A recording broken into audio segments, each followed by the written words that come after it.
मित्रों नमस्कार। आज सल्तनत काल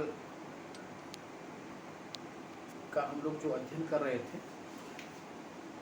तो राजवंशों का इस समय सुल्तान जो जितने राजवंशों ने शासन किया उसकी चर्चा हम लोग कर चुके हैं।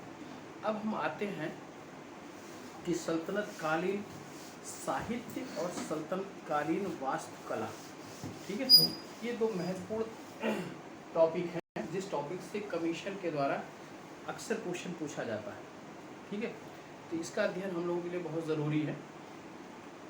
तो सल्तनत कालीन साहित्य और सल्तनत कालीन वास्तुकला।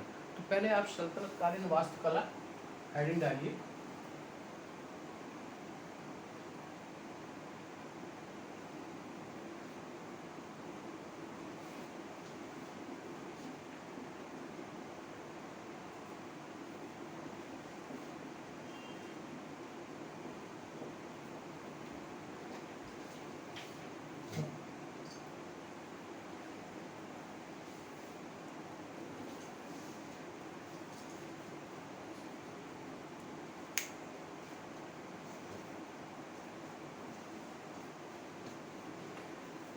देखिए, ये ऐसा काल था कि इसके पहले हमारे यहाँ हिंदू परंपरा की स्थापत्य के क्षेत्र में हिंदू परंपरा या उसकी जो शैलियाँ थी वो हमारे यहाँ प्रचलित थी। ठीक है, और यह इसके बाद मुसलमानों के आक्रमण के बाद हमारे यहाँ वास्तुकला के क्षेत्र में एक परिवर्तन दिखाई देता है। वो परिवर्तन ये था कि इस्लामी वास्तुकला और हिंदू वास्तुकला के बीच में एक समन्वय यहाँ पे स्पष्ट दिखाई देता है कि दोनों शैलियों को एक दूसरे से मिक्स कर एक नई शैली ईजाद की गई। ठीक है, यानी कि जो वास्तुकला का निर्माण भी हुआ स्थापत्य के क्षेत्र में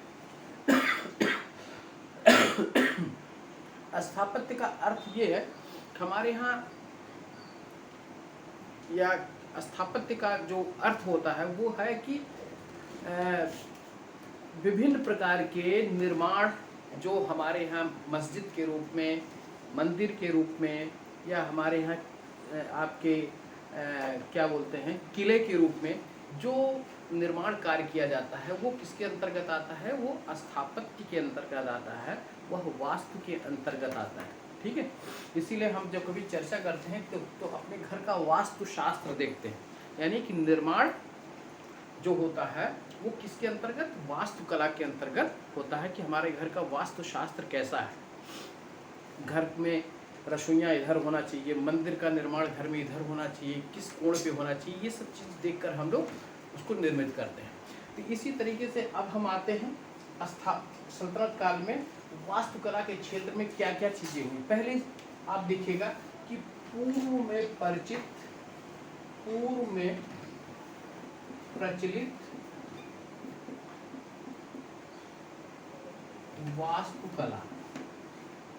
वास्तु हम देखते हैं कि भारत में मंदिर निर्माण की कला का जो शुरुआत होता है वो गुप्त काल से शुरू होता है। ठीक है, उस मंदिर कैसे बनाए जाते हैं? कभी मंदिर धरातल पे बनाए जाते थे, कुछ मंदिर आपके चबूतरे पर निर्मित किए जाते थे। ठीक है, तो यहाँ पर जो हमारे यहाँ पूर्व वास्तुकला के क्षेत्र में शैलियाँ प्रचलित थी, वो शैली जो है, जो स्थानीय शैली थी, वह सहतीरी शैली के नाम से फेमस थी। उसको क्या कहा जाता था? सहतीरी वास्तुकला शैली। वास्तुकला शैली। इस शैली के अंतर्गत जो निर्माण कार्य संपन्न होते थे, उस निर्माण कार्य में क्या होता था? धार्मिक चिन्हों का प्रयोग,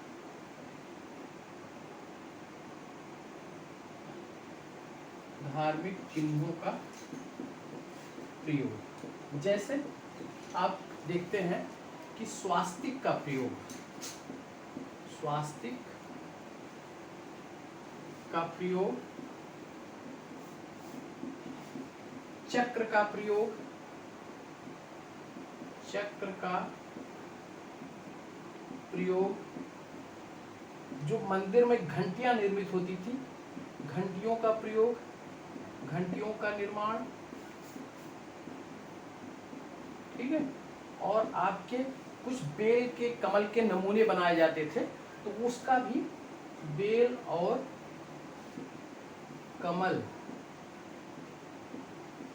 के नमूने ये हमारे निर्मित होते थे। कहाँ?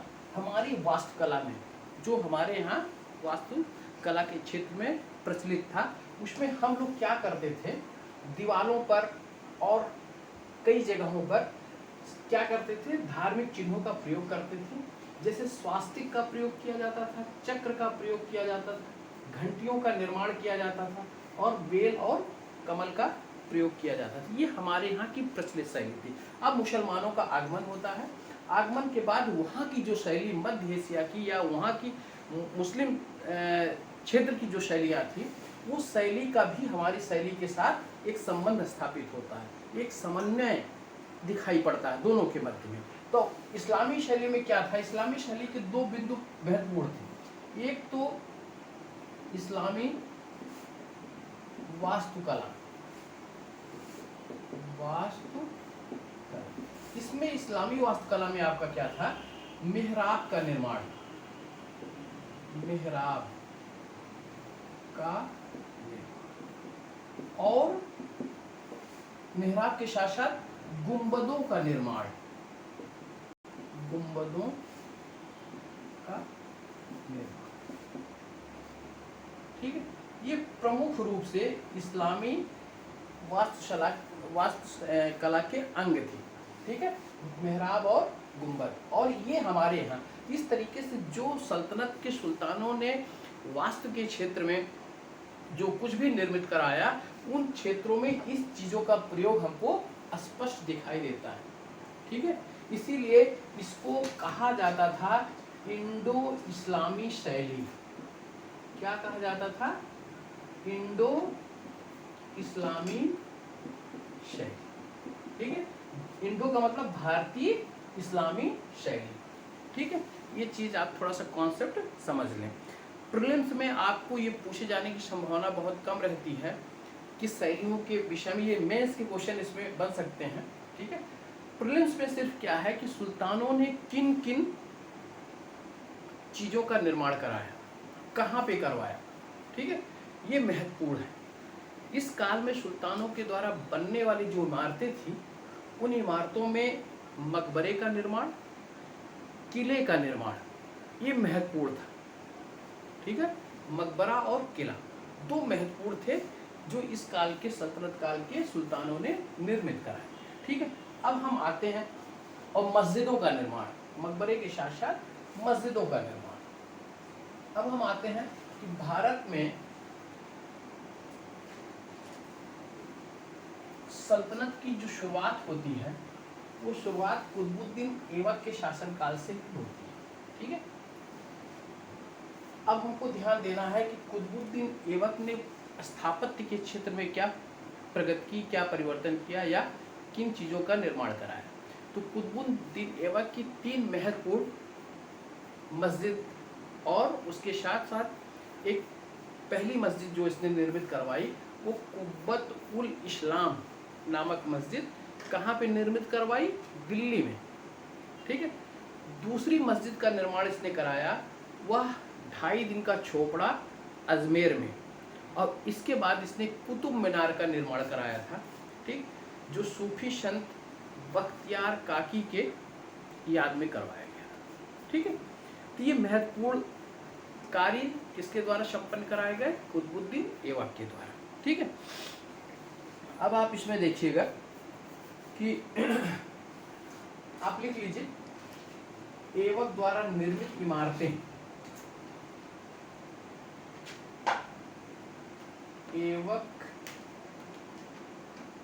ऐबक द्वारा निर्मित इमारत। ठीक, इन इमारतों में पहला एक है कुव्वत उल इस्लाम। क्या है, कुव्वत उल इस्लाम। कहाँ पे निर्मित कराया इसने, दिल्ली में।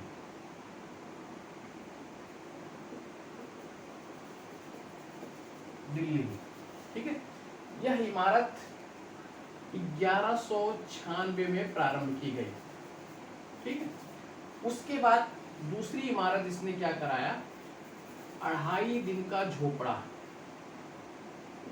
2.5 दिन का झोपड़ा, यह इमारत अजमेर में निर्मित की गई, अजमेर। ठीक है, इस इमारत की थोड़ी सी स्टोरी आप जान लें कि यह इमारत कहाँ पे बनाई गई। यह इमारत एक संस्कृत महाविद्यालय था। ठीक है, उस महाविद्यालय को तोड़कर 2.5 दिन का झोपड़ा नामक मस्जिद का निर्माण किया गया। ये भी मस्जिद है, ये भी मस्जिद है, ये दिल्ली में है, ये अजमेर में है। वो उस संस्कृत महाविद्यालय को चौहान शासक विग्रह राज चतुर्थ विशल देव ने बनवाया था और उस पे उसके द्वारा रचित हरिकेल नाटक की पंक्तियां वहां पर उद्धृत थी।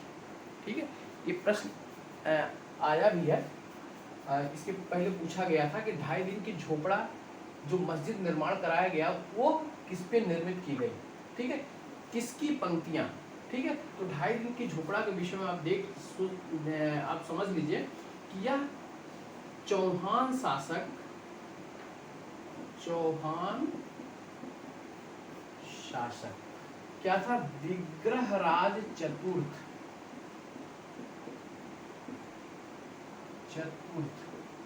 इसका नाम उपनाम विग्रहराज चतुर्थ विशल देव।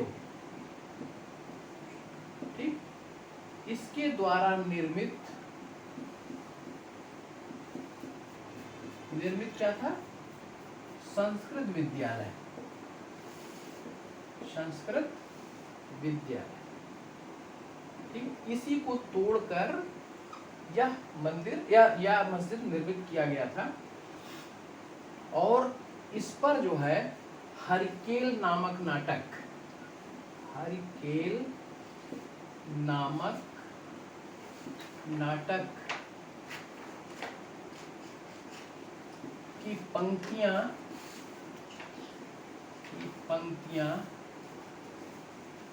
लिखी गई थी।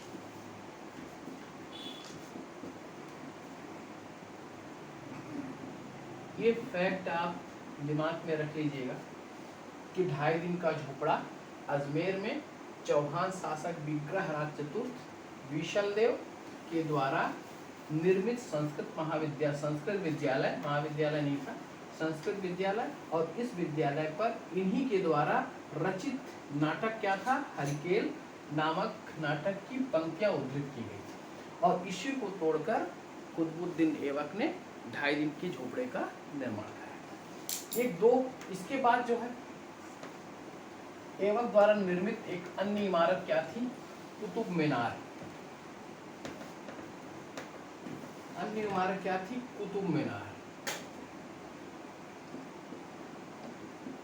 इस मीनार की शुरुआत इसने कराई थी 1197 में। ठीक है, इस मीनार को आप थोड़ा सा जान लीजिए कि यह मीनार 1197 में एक मंजिला क्या थी, एक मंजिला इमारत थी और इसको इसने किसकी याद में बनवाया था, कुतुबुद्दीन बख्तियार काकी। कुतुबुद्दीन बहुत इंपॉर्टेंट ये भी है, कुतुबुद्दीन बख्तियार काकी। ये कौन थे, सूफी संत थे, चिश्ती संत। ठीक है, इन्हीं की याद में ये बनवाया गया था। लेकिन कहा जाता है यह भारत में तुर्की राज्य की स्थापना का विजय स्तंभ था। तुर्की राज्य की स्थापना का विजय स्तंभ, विजय स्तंभ। ठीक है, यह प्रारंभ में इसका मकसद था कि एक मंजिला इमारत बनाई जाए और एक मंजिला इमारत निर्मित भी करवाया इसे। ठीक है, इसके बाद इल्तुतमिश ने, अगला शासक इल्तुतमिश, इल्तुतमिश ने इस पर 3 मंजिला और, यानी कि दूसरा मंजिला, तीसरा मंजिला और चौथा मंजिला ये निर्मित करवाया। किसने? इल्तुतमिश ने। फिरोज शाह तुगलक के समय में, तुगलक वंश का शासक फिरोज शाह तुगलक, इसके समय में इस इमारत पर बिजली गिरती है और यह जो लास्ट इसका मंजिल रहता है, चौथा मंजिला, यह क्षतिग्रस्त हो जाता है। तो उसने क्या किया, इसकी मरम्मत कराई और 1 मंजिला और बढ़ा दिया। कुल मिला के ये कितने मंजिले हो गए? 5 मंजिला। ठीक है। इसके बाद सिकंदर लोदी ने भी इस इमारत की मरम्मत कराई थी। अब ये प्रश्न उठता है, ये प्रश्न पूछा जाता है कि कुतुब मीनार के निर्माण में किन किन सुल्तानों ने भाग लिया था, या किन सुल्तानों ने का इसमें योगदान था। ठीक है। तो आप ध्यान रखिएगा, इसमें कुतुबुद्दीन ऐबक का था ही, इल्तुतमिश का भी था और फिरोज शाह तुगलक का भी था। ठीक है। सिकंदर लोदी इसका पुनरुद्धार कराया था सिर्फ। ठीक है। क्षतिग्रस्त हो गई थी। तो अब कुतुब मीनार के विषय में आप अच्छे तरीके से, यहाँ से जितने भी फैक्ट मैंने आपको बताए हैं, वो फैक्ट से संबंधित क्वेश्चन आने की संभावना बराबर बनी रहती है। ठीक है। तो अगर इतना कुतुब मीनार के विषय में आप समझ लेंगे, जान लेंगे, तो मुझे लग रहा है कि ये ठीक है, पर्याप्त है आपके। ठीक है। अब ऐबक द्वारा निर्मित इमारत हो गई। उसके बाद दूसरे आते हैं आपके इल्तुतमिश द्वारा, जो दूसरा सुल्तान है, कौन है? इल्तुतमिश। ठीक है। इसके द्वारा जो निर्मित इमारतें हैं, इसमें एक है जामा मस्जिद।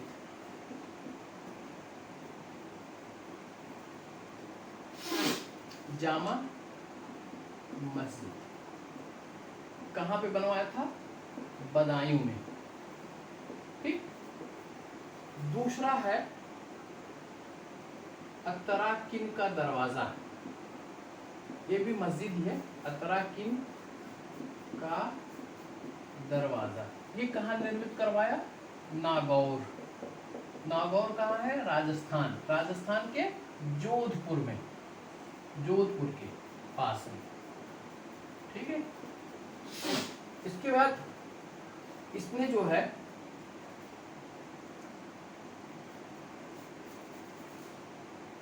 एक आपका अपने पुत्र नासरुद्दीन मुहम्मद का मकबरा। ठीक है। इस मकबरे को सुल्तान गढ़ी के नाम से भी जाना जाता है, सुल्तान। ठीक। और स्वयं का मकबरा, स्वयं का मकबरा। ठीक है। ये 4 यहाँ पे निर्मित करवाए। अब जरा देखिएगा, जामा मस्जिद बदायूं में, अतराकिन का दरवाजा नागौर में। अब इस पे हम आते हैं नासरुद्दीन महमूद का मकबरा, मुहम्मद का मकबरा, जो इसका पुत्र था। यह सुल्तान गढ़ी के नाम से मकबरा प्रसिद्ध है। भारत में निर्मित होने वाला प्रथम मकबरा किसका है? नासरुद्दीन मुहम्मद का। ठीक है। ये प्रश्न आएगा, पूछा भी गया कि भारत में निर्मित होने वाला प्रथम मकबरा कौन है? आप ध्यान रखिएगा, नासरुद्दीन मुहम्मद का मकबरा सुल्तान गढ़ी के नाम से। कहां पर? दिल्ली में। ठीक है। पहला मकबरा। इसके पहले अगर हम देखे हैं तो इसके पहले मस्जिद का निर्माण हुआ था। ठीक है। मकबरे का निर्माण नहीं हुआ था। ये प्रथम मकबरा आपका। इसके बाद स्वयं का मकबरा उसने बनवाया था। कुल मिला के हम देखते हैं इल्तुतमिश के जो वास्तुकला के क्षेत्र में जो निर्मित इमारतें हैं, उसमें 1 2 3 4 जामा मस्जिद, अतराकिन का दरवाज़ा नागौर का, नासरुद्दीन मुहम्मद का मकबरा और स्वयं का मकबरा, यानी कि इल्तुतमिश स्वयं अपना मकबरा बनवाया था। ठीक है। ये इमारतें किसकी हो गई? इल्तुतमिश की।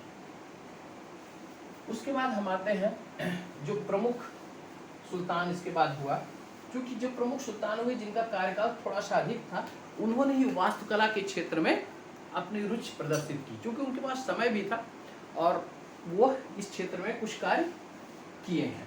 तो इल्तुतमिश के बाद जो अगला सुल्तान होता है वह महत्वपूर्ण सुल्तान, वह बलबन होता है। ठीक है, बलबन ने क्या किया, बलबन ने अब एक महल बनवाया। ठीक है, वो लाल महल के नाम से फेमस है, लाल महल। ठीक, कहां पर? दिल्ली में।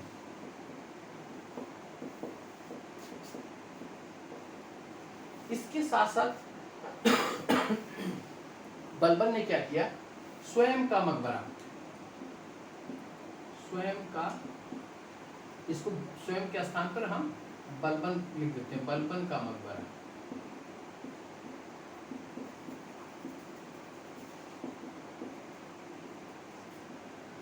कहाँ पे? दिल्ली में। इसको भी दिल्ली में ले। यह मकबरा पूर्णतः इस्लामी शैली से निर्मित होने वाला प्रथम मकबरा है। इस्लामी शैली से निर्मित होने वाला प्रथम मकबरा। ठीक है, इसके पहले जो मकबरा निर्मित हुआ था उस मकबरे में हिंदुस्तानी और इस्लामी दोनों शैलियों का मिश्रण था, लेकिन यह पूर्णतः जो है, ठीक है, और इसमें जो है मेहराब का प्रयोग किया गया है, मेहराब का प्रयोग। ठीक है, ये आपके इसके हुए हैं। अब थोड़ा सा आप लोग थोड़ी चर्चा कर लें।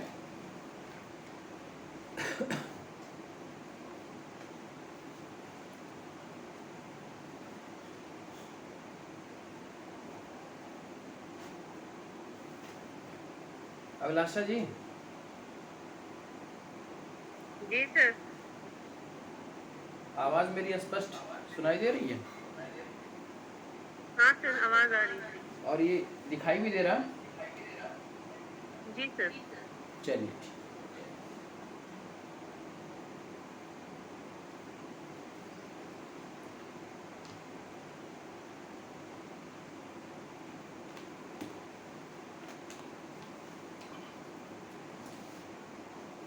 ठीक है, ये बलबन का मकबरा हो गया। अब इसके बाद हम आते हैं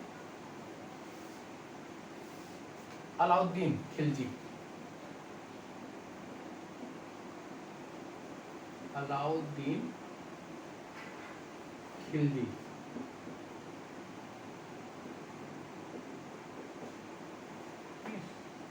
इसके साथ शासनकाल में निर्मित क्या क्या हुआ था? पहले तो ये इसने सीरी का महल बनवाया, सीरी का महल। ठीक, फिर उसने निर्मित करवाया आपका जमात ए खाना मस्जिद।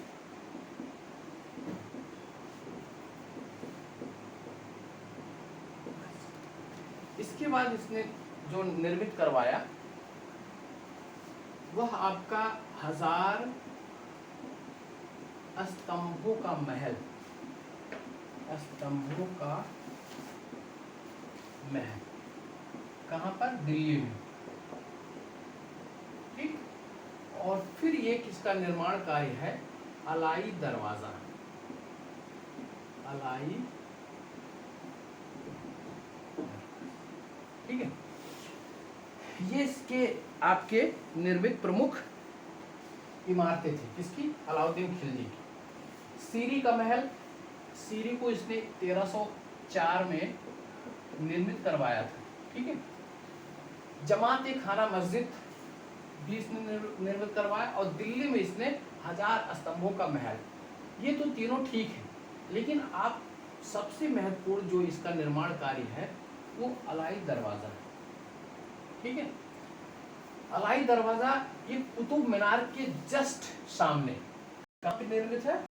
कुतुब मीनार के सामने।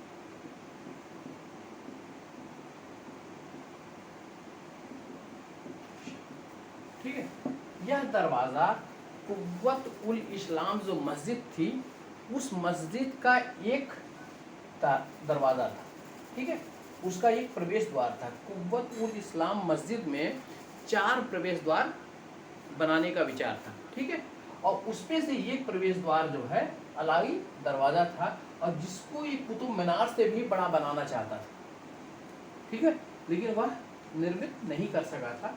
इसलिए ये अलाई दरवाज़ा एक ऐसा इस्लामी स्थापत्य कला का एक ऐसा हीरा है जिसे आपको मार्शल महोदय, ये स्टेटमेंट ध्यान में रखिएगा, मार्शल ने इसे इस्लामी स्थापत्य कला का, इस्लामी स्थापत्य कला का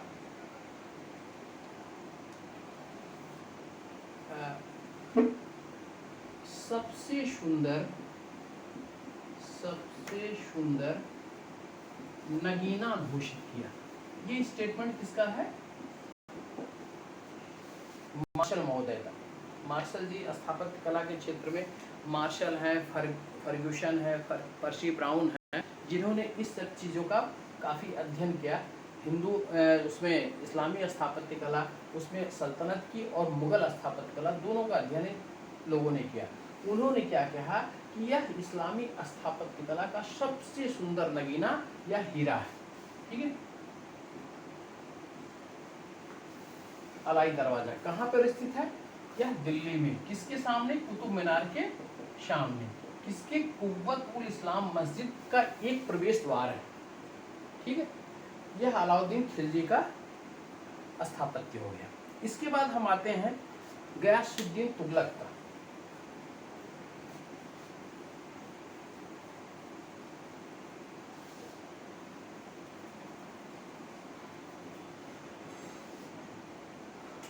तुगलक वंश में गयासुद्दीन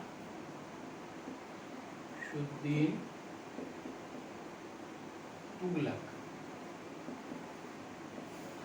ठीक है। तुगलक वंश में इसके पहले के जो इमारतें बनाई गई, चाहे वो मस्जिद बनाई गई हो, चाहे वो मस्जिद बनाया गया हो, चाहे मकबरा बनाया गया हो, उस मकबरे में काफ़ी जो है साज सज्जा की गई थी, या मस्जिद में काफ़ी साज सज्जा हमको दिखाई पड़ती है। जैसे कि इस्लामी स्थापत्य कला में हम देखते हैं कि चित्रकला का या जीवित वस्तुओं का चित्र बनाना निषेध माना जाता था, ठीक है। इसीलिए इस्लामी स्थापत्य कला में क्या किया गया, उसने कुरान की आयतें, ठीक है, और ज्यामिति रेखाएं, ये दोनों बनाने को तवज्जो दी गई, उसका प्रश्रय दिया गया। तो यहाँ हम आते हैं तुगलक वंश की इमारतों में। इन इमारतों में एक सादगी हमको दिखाई देती है, बहुत ज़्यादा अलंकरण नहीं प्राप्त होता है, अलंकरण का अभाव, अलंकरण का अभाव, ठीक है। इसके बाद गयासुद्दीन तुगलक ने क्या किया? पहला क्या किया कि तुगलकाबाद शहर की स्थापना की। तुगलकाबाद नगर की स्थापना, ठीक है। और इसी नगर में इसने क्या किया? अपना मकबरा, स्वयं का मकबरा, स्वयं का मकबरा निर्मित करवाया। ये गयासुद्दीन तुगलक का हो गया। अब हम मोहम्मद बिन तुगलक को इसी समय देख लेते हैं। मोहम्मद बिन तुगलक, ठीक है। इसने क्या किया? 2 नगर की स्थापना करवाई थी, एक जहां पनाह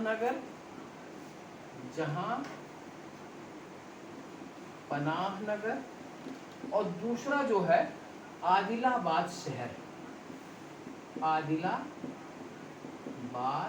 नगर। ये 2 नगर की स्थापना किसने करवाई थी? गयासुद्दीन तुगलक ने। जब कभी आपके प्रश्न ये उठे, आप कंफ्यूजन मत करिएगा, तुगलकाबाद, आदिलाबाद और जहां पनाह नगर, ठीक है, ये दोनों नगर किसके द्वारा निर्मित किए गए थे? मोहम्मद बिन तुगलक के द्वारा। और यह नगर किसके द्वारा निर्मित किया गया था? गयासुद्दीन तुगलक के द्वारा। ठीक है। अब देखिए ये दो महत्वपूर्ण इसके कार्य की शासनकाल की दो महत्वपूर्ण इमारतें हैं और तीन महत्वपूर्ण शहर हैं। ठीक है। अब हम नेक्स्ट आते हैं फिरोज शाह तुगलक। फिरोज शाह तुगलक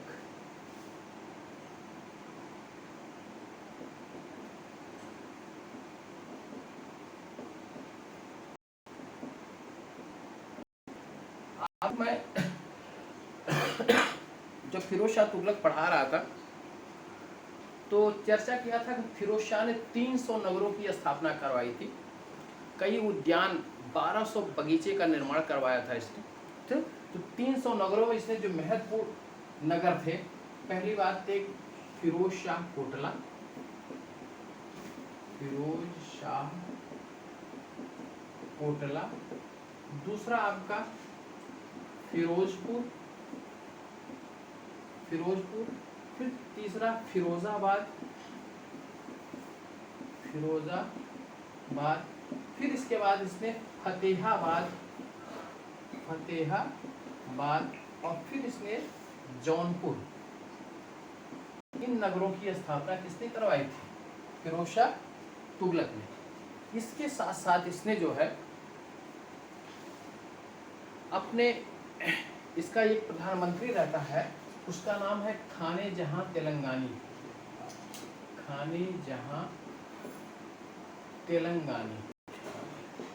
ये क्या रहता है? इसका मंत्री रहता है। इस मंत्री का इसने क्या किया? मकबरा निर्मित करवाया। मकबरा निर्मित किस नाम से? खाने जहां तेलंगानी का मकबरा। ठीक है। और यह मकबरा बनवाया किसने? इसके खाने जहां तेलंगानी के पुत्र जो है खाने जहां जूना शाह,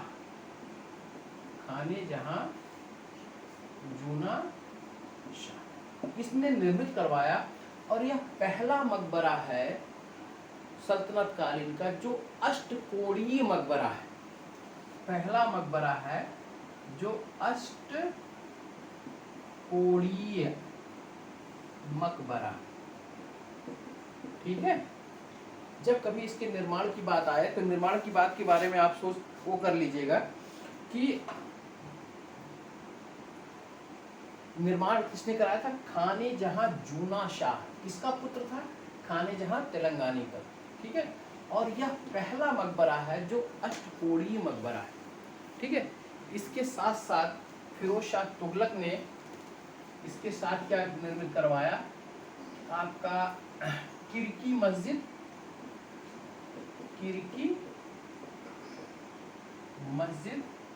और काबा मस्जिद।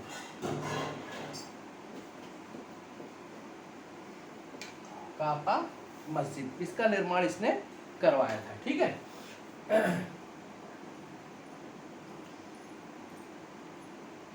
तो आप इसमें सिर्फ एक महत्वपूर्ण तथ्य को जरूर याद रखिएगा कि यह मकबरा अष्टकोणीय मकबरा कहलाता। इसके बाद जो हमारे राजवंश आते हैं, जो हमारे सल्तनत काल के वंश आते हैं, उसमें सैयद और लोदी का नाम आता है। सैयद और लोदी में जिस तरीके से राजनीतिक अस्थायित्व हमको दिखाई पड़ता है, वह राजनीतिक अस्थायित्व इसके जो है स्थापत्य कला के क्षेत्र में भी हमको नजर आता है। तो आप सैयद वंश, सैयद और लोदी, इन दोनों के मकबरों को क्या कहा जाता था? इन दोनों के युग को वास्तुकला के क्षेत्र में मकबरों का काल कहा जाता था। मकबरों का काल। ये प्रश्न अगर पूछा जाए कि सल्तनत के किस वंश को मकबरों के काल के नाम से जाना जाता है, तो यह सैयद और लोदी वंश। ठीक है। सैयद और लोदी वंश में हर जगह ऐसा लग रहा है पूरे दिल्ली में मकबरों का एक जाल बिछ गया था। ठीक है। और इसमें क्या है, ये राजनीतिक तौर पे ये विकेंद्रीकरण का काल था, इसलिए यहाँ पर सुल्तान के साथ क्या हुआ? अमीरों ने भी मकबरों का निर्माण शुरू किया। अमीरों ने भी मकबरों का निर्माण